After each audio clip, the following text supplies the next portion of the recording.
Hello and welcome to Dr. Brainwaves. I'm Dr. Susan Raschal and this is Dr. Rena Azar.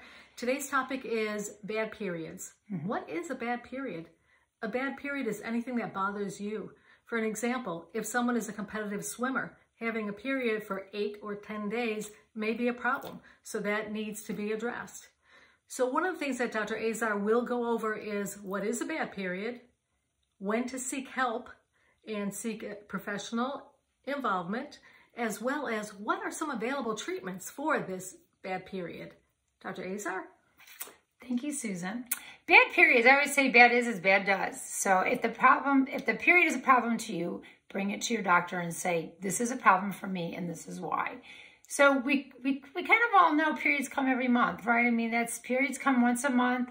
They're usually a few days to maybe a week long. And everybody knows that we're all different. Everybody's special. Everybody's got their own way of doing things with their period. One interesting note is we do tend to mimic our moms with our periods and the nature of the periods and the duration of the periods. That's an interesting note. I do like to tell people there is a version of bad periods that are bad because they're bad for your doctor. In other words, you may not be concerned about it, but your doctor wants to hear about it. So an example of that is a late period. If you're very late having your periods, we generally say if you're over 16 or 17 years of age, or if you have full development, breasts and pubic hair and hair in the armpit areas and no periods within a couple of years of that, get that checked out, that there may be an underlying medical abnormality. In addition, even though we tolerate abnormal periods for the first year of menstruation, the first year of your periods, we are not too worried about whether they're light or heavy. Your body is trying to work the kinks out, so we just leave it be. But after that first year, we expect periods to be monthly, just like I described before. We know that that occurs up until about 51 or 52 at the average age of menopause.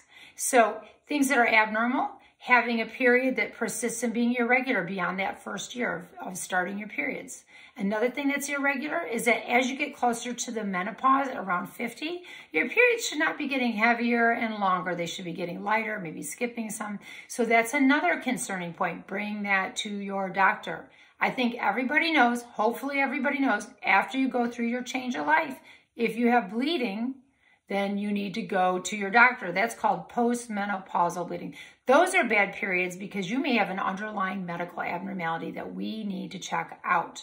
I'm going to make one more comment. How do you know if you're menopausal? We do have a video on that, but just as a rule of thumb, if you didn't get testing done, blood testing to see if you're menopausal, we definitely describe menopause as going without a year, without a period, if you're over 50 for sure.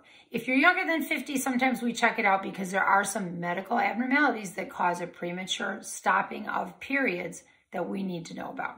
So let's talk about the other kind of bad period. The other kind of bad period is what's bad to you?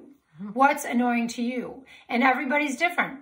I see some patients that don't mind to have a 10-day period, and I'll have other patients that come in and say my period's lasting 2 days and it's heavy and I'm tired of it. So there are lots of treatment for abnormal periods. Some of those treatments are daily pills, monthly shots. There's a whole variety, and I do go over those in another video. But it's important to know that there are many different treatments that can be tailored to what is acceptable for you in terms of what it will do to modify your period and make your lifestyle better, in terms of what your risk factors are for taking certain kinds of medicine, and also in terms of what's convenient for your life. Some people are not good at taking pills. Maybe they're better for a yearly shot or a once every 3-year implant, something along those lines. In addition, there are some people that don't like to take birth control to regulate periods. Particularly moms are very concerned about putting young girls on something that's a birth control. Which, as you can imagine, birth control type methods modify periods, and they're often what we use to regulate periods and get them to be something that's not problematic. But we do have non-birth control methods to regulate periods. In addition to that, there are some medicines you can take while you're on your period to try to shorten the duration and decrease the flow and the cramping. So take-home message is there are bad periods because they're periods your doctor wants to hear about so we can rule out underlying medical abnormalities. And then the other take-home message is you can say your period's bad. If your period is a problem for your lifestyle and you want to have it modified, we've got lots of ways to do that. Bring it to your doctor. Bring it in. Talk it out. Excellent. So keep that in mind. If it's not comfortable for you or it feels bad to you, have it checked out. And also there may be things that you don't realize are bad. And that's why we recommend at least, what is the current recommendation? Getting yearly evaluations by a gynecologist? Absolutely. So yearly evaluations, usually what age does that start? I tell people, bring your daughter in when you think she might be having questions that you can't answer or don't want to answer. When she's considering to becoming sexually active, I like to give a talk to teenagers about why sexual activity is risky.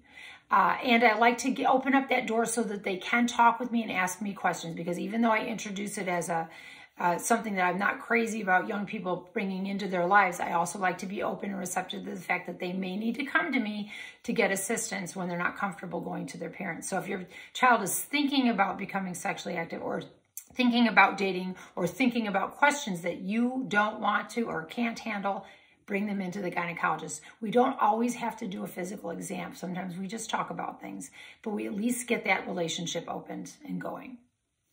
Excellent. Thank you for your time.